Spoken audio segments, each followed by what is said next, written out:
प्रश्न प्रचण्ड, केपी ओली र शेरबहादुर देउवाले राजालाई चाहिँ आउनुस् चुनाव लड्नुस् भनेर भन्नुभयो। मैले भन्दै गर्दाखेरि उहाँहरूलाई के भनेको, चुनाव लडेको होइन र म आफै लडेको होइन र हजुरहरूसँग चुनाव, म शेरबहादुरसँग 1 to 1 अब त अत्याचारै भयो, चुनावै लड्छु भनेर लडेको होइन र तपाईसँग चुनाव लडेर सकिन्छ। हेर्नु त अहिले देशमा कस्तो छ, मान्छे किन यति साह्रो निराश भएको छ, तपाईँलाई अलिअलि पनि ख्याल गर्नु भएको छ? अत्याचारै भएको छैन अहिले। डडेलधुरामा गएर म चुनाव लड्दै गर्दाखेरि चुनाव जित्न सकिन्छ जस्तो लाग्छ? तपाईँलाई लाग्छ? शेरबहादुर तपाईँ आफैले भन्नुहोस् त, तपाईँले कतिसम्म गर्नुभयो त्यहाँ?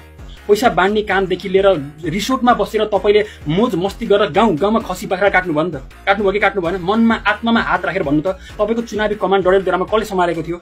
ठेकदारले सम्हालेको होइन तपाईँको चुनावको कमान्ड सबैले।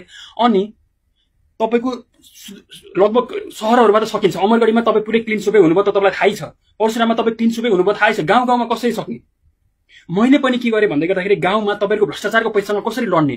अझ अहिले त देशमा चरम निराशा हुनुको अर्को प्रमुख कारण के हो भन्दै गर्दाखेरि तपाईँका कार्यकर्ता बाहेक देशमा अरू कोही पनि बाँच्नै नसकिने स्थिति भयो। म जस्तै सबै बाहिरिए। अबको चुनावमा पनि हेर्नुहोस्, अबको चुनावमा के बाटो छ जस्तो लाग्छ तपाईँहरूलाई? न तपाईले विदेशकालाई भोट हाल्न दिनुहुन्छ, न सोलुसन छ, न समाधान छ। एउटा घुम्रामा एउटा बाकसमा राखेर नेपाली जनतालाई कोचेपछि अनि नेपाली जनतामा फ्रस्ट्रेसन हुँदैन? जहिले पनि फ्रस्ट्रेसन। यसको उपाय के हो भन्नुहोस् त? प्रचण्डजीलाई पनि मेरो प्रश्न हो। तपाईँले हेर्नुहोस् त, भाग्दा भाग्दा भाग्दा भाग्दा उहाँ गोर्खाको कुनामा गएर जम्मै पिटपाट गरेर ठक ठाक गरेर चुनाव जितेको होइन? अझै चुनाव आऊ लड्ने भन्ने तपाईँले लाज शरम लाग्दैन हजुरहरूलाई? त्यही भएर मेरो के हो भन्दै गर्दाखेरि हजुरहरूलाई सुझाव हेर्नु, अबको चुनावमा पनि चुनावले बाटो दिएन, डेमोक्रेसीले बाटो दिएन। तपाईँहरू निरङ्कुश हुनुभयो, राणाको पनि राणा हुनुभयो। राणाहरूले त बरु 4 जना मात्रै मारेको थियो त्यो जमानामा। पढ्न दिएनन्, के दिएनन् भन्नुहुन्छ? पढ्न दिएनन्को कुरा गर्दै गर्दाखेरि मैले एउटा उदाहरण दिन्छु हजुरलाई। अक्सफोर्डमै पनि बल्ल लगभग 100 वर्ष मात्रै भयो महिलाले पढ्न पाएको। त्यतिखेरको जमानामा हेर्नुहोस् त, विश्वव्यापी रूपमा युद्धहरू चलिरहेको थियो। पहिलो विश्वयुद्ध थियो, दोस्रो विश्वयुद्ध थियो, तेस्रो विश्वयुद्ध चलिरहेको थियो। त्यस्तो विश्वयुद्धको कन्टेक्स्टमा हामीले राणालाई कम्पेयर गरिरहेका छौँ। तपाईँहरूले 10,000 मान्छे मार्दाखेरि तपाईँ राणा भन्दा कसरी राम्रो मलाई भन्नुहोस् त प्रचण्डज्यू? तपाईँ राणा भन्दा चाहिँ कसरी राम्रो? शेरबहादुर देउवाज्यू मलाई उत्तर भन्नुहोस् त, तपाईँ कसरी राम्रो? होइन नि त, यो त ठिक भएन नि त। तपाईँ त राणाको पनि बाउ हुनुभयो। यो जनताहरू उकुस मुकुस भए, न तपाईँले भोट हाल्न दिनुहुन्छ, बाहिर विदेशीकालाई कसले भोट हाल्न दिनुहुन्छ? भोट हाल्न तपाईँ डराउनुहुन्छ। कसरी भोट हाल्न दिने? देशमा कसरी समाधान हुन्छ? तपाईँले उत्तर दिनुहुन्छ त? उत्तर दिनुहुन्न। यो सबै अहिले के भएको भन्दाखेरि राजा जनताहरू यति आत्ते कि उत्तरै छैन, बाटो नै छैन, कहाँ के गर्ने?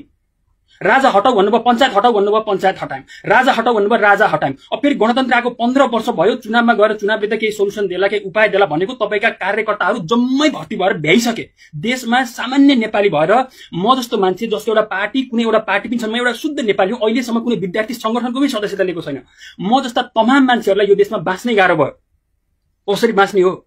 के गरेर बाँच्ने हो? तपाईँको पुलिसमा तपाईँका कार्यकर्ताहरू भर्ती भएको छन्, कर्मचारीमा तपाईँका कार्यकर्ताहरू छन्। देशका चुनावमा हेर्नु त, डडेलधुरामा तपाईँकै मान्छेलाई राख्नु भएको छ, सिडिओमा तपाईँकै मान्छेलाई राख्नु भएको छ। जब चुनावको लागि 2-3 महिनालाई गयो, त्यहाँ तपाईँले जिताइदिए फर्किहाले तिनीहरू। कहाँ गयो अहिले? लत्तपत्त तपाईँले आफै हेर्नुहोस् त, कहाँ छन् तिनीहरू? सबै सुगम ठाउँमा आएर बसेका छन्। अनि फेरि चुनाव आइसकेपछि फेरि तपाईँले तिनीहरूलाई टिपेर फेरि डडेलधुरा लानुहुन्छ, त्यो पनि थाहा छ। यो त सिस्टमेटिक रूपमा जनताले त बुझेको छ नि त, सबै नबुझेको हो र जनतालाई पटमूर्ख ठान्नु भयो होला नि तपाईँहरूले, होइन? जनता पटमूर्ख छैनन्। हेर्नुहोस्, जनता सजग छन्, जनताले देखिरहेको